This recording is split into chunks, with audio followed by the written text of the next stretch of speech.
Hello and welcome to day 4 of the CARS360 2023 Safari Rally Kenya rundown. This is the final day of what has been a fantastic rally. We've enjoyed watching it and covering it on your behalf. And boy, oh boy, did it end with a bang.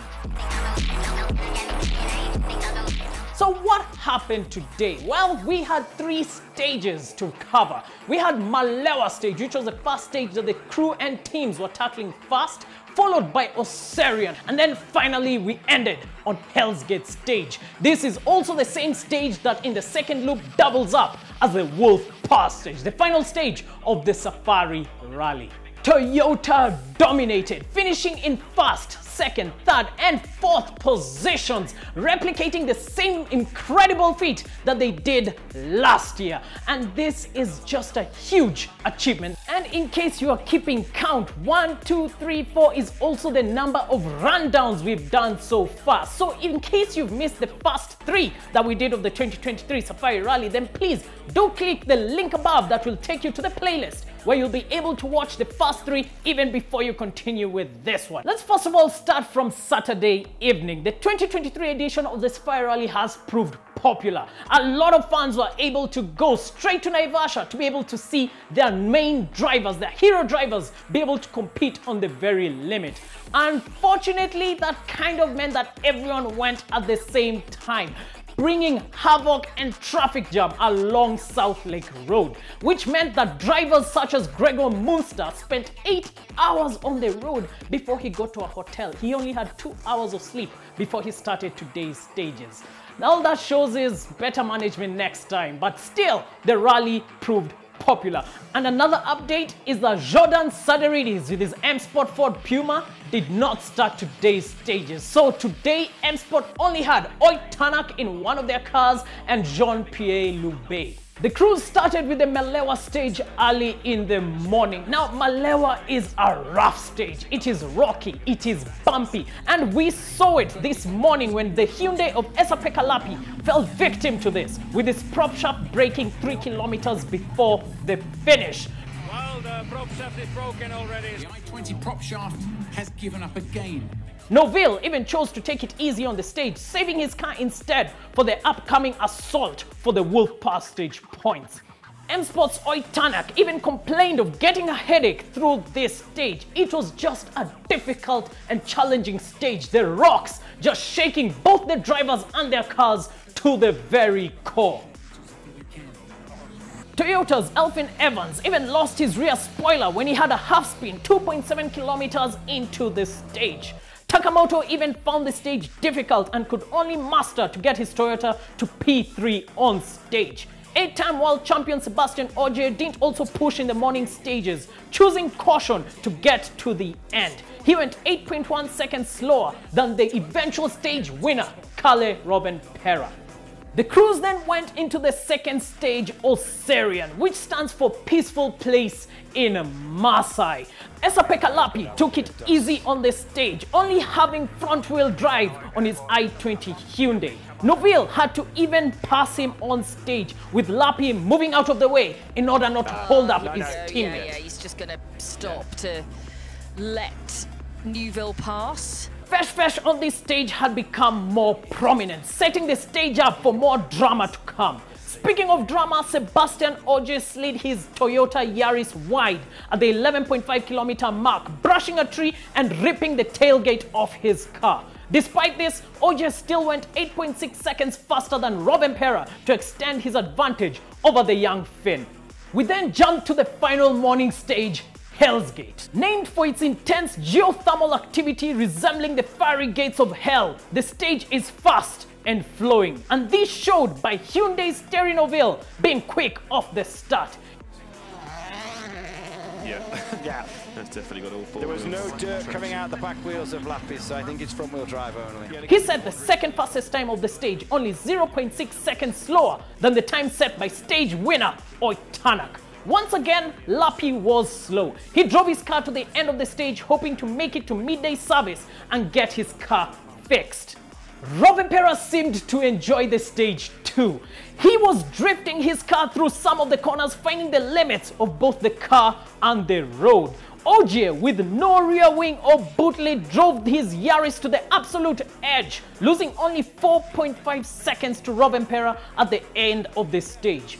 So, Ogier led by 13.6 seconds heading into service, with Kalle Rovanpera coming in P2, Elfyn Evans in P3, Takamoto in P4, with Danny Soto of Hyundai in P5, enjoying a quiet and problem-free run this morning.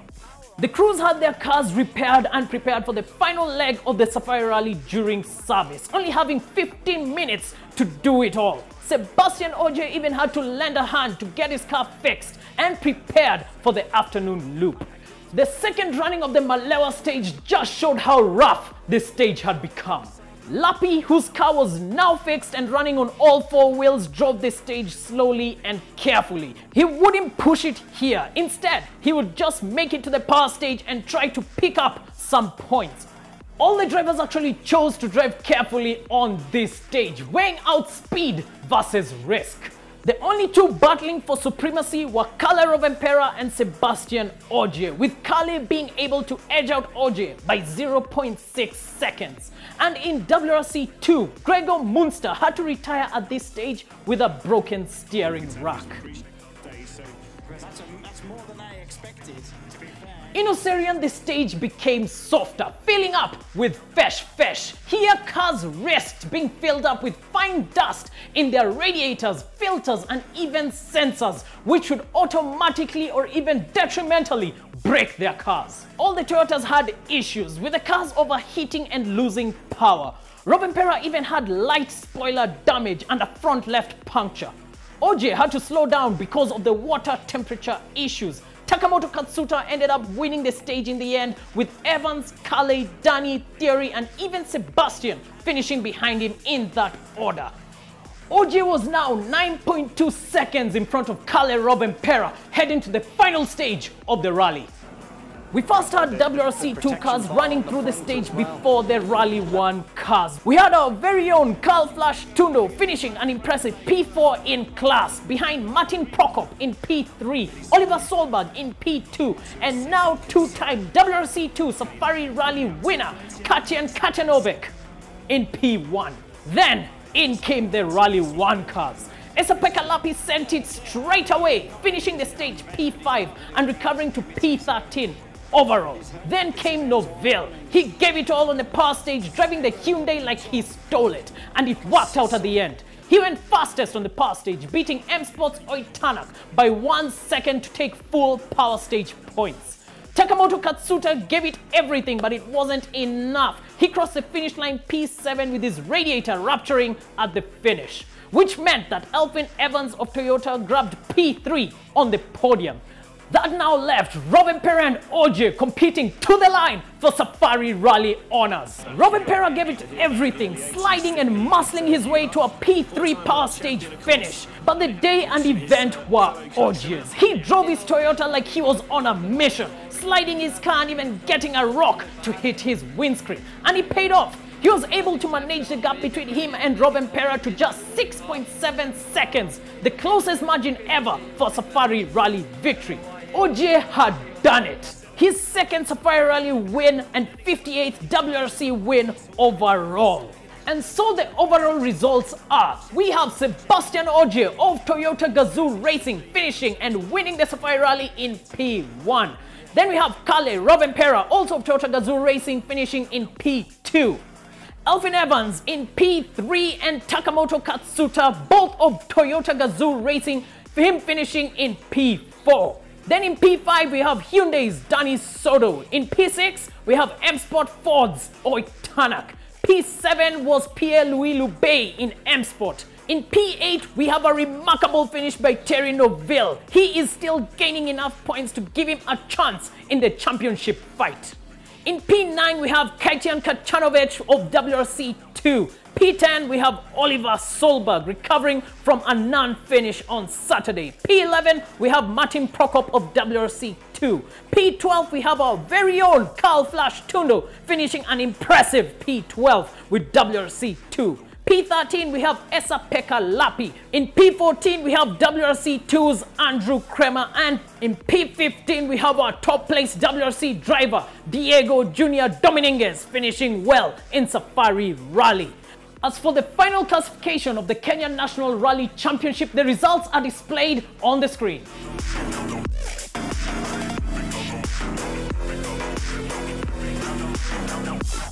And that is it for the CARS360 2023 Safari Rally Kenya rundown. It has been 4 amazing days of enjoying the Safari Rally as it should be. Fun, fast, unpredictable, wildlife popping up from nowhere, drivers and navigators performing to the absolute limit, and finally, a legend extending his legacy over the event. So, what was your favorite moment from the 2023 edition of the Safari Rally? And would you like us to keep making motorsports content like this in the future? Then please do comment below. We shall read all your comments and be able to not just say and post people's favorite moments from the 2023 Safari Rally, but also be able to implement some future content on motorsports. Like, share and subscribe to the CARS360 channel. We also do other automotive related contents here. We have deals, explanation videos, and even deep dives into car importation. You can check out our whole playlists in different topics and be able to see what CARS360 offers to you. CARS360, we import, we insure, we maintain, we trade in. See you next time. Woo. I'm gonna need a few days to relax after this. It's tough.